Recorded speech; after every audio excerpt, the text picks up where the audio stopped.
দাদা দাদা কিমান মাটি লগালে আজি? 5 বিঘা। 5 বিঘা মাটি লগালে। কেইজন লেবাৰ?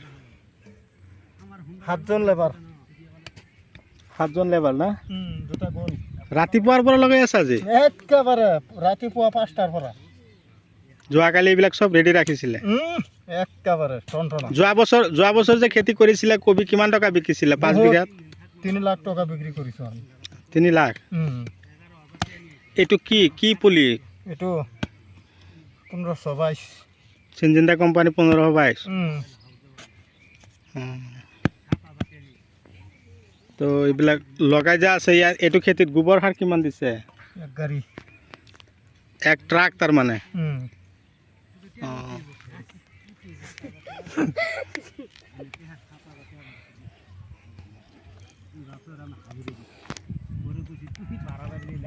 বন্ধুসকল খেতিয়কে আজি 5 বিঘা মাটি লগালে। চাওক ৰাতিপুৱাৰ পৰা লগাই আছে, তাৰ মানে ডাৱৰীয়া হৈ আছে বতৰ, বহুত ভাল। লগোৱাৰ পদ্ধতিটো মই আপোনালোকক দেখুৱাই আছোঁ।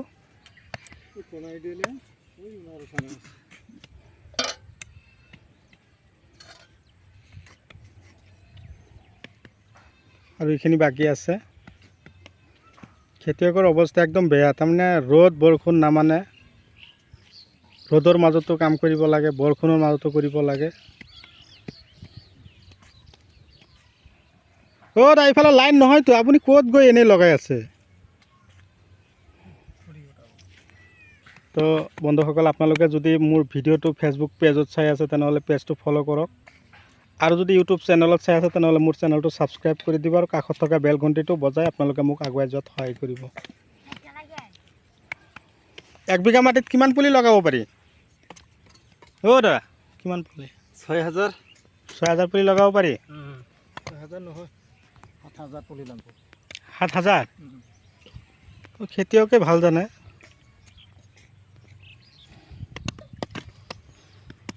ভিডিঅ'টো কোন ঠাইৰ পৰা চাই আছে আপোনালোকে কমেণ্ট কৰি জনাব।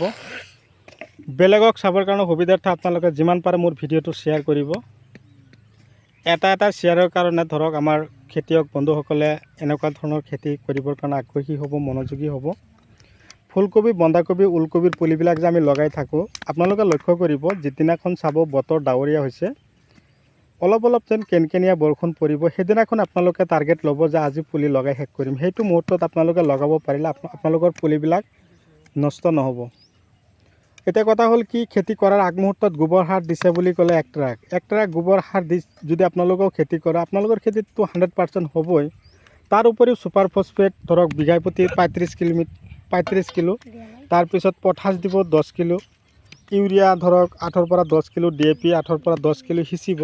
কেতিয়া সিঁচিব? যিদিনা আপোনালোকে কি কৰিব, নাৰ্চাৰী আকাৰে পুলিবিলাক প্ৰস্তুত কৰিব, বেডত গুটি দিব, তাৰ এসপ্তাহ পিছৰ পৰা এইবিলাক সাৰ চাৰ সিঁচিব, গোবৰ চোবৰ দিব, মাটি হাল চাল মাৰি একদম পূৰা পচাব।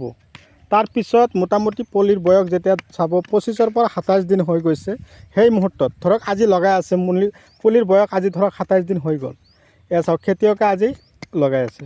তো আপোনালোকৰ পুলিও বৰ্তমান যিটো ভাদ মাহ চলিছে, কিন্তু এতিয়া ভাদ মাহত যদি আপোনালোকে ভাবিছে যে ফুলকবি, এতিয়া কিন্তু আপোনালোকে ফুলকবি যদি গুটি পচাব বা বেডত দিব ভাবিছে তেনেহ'লে ধাপাল দিব পাৰিব।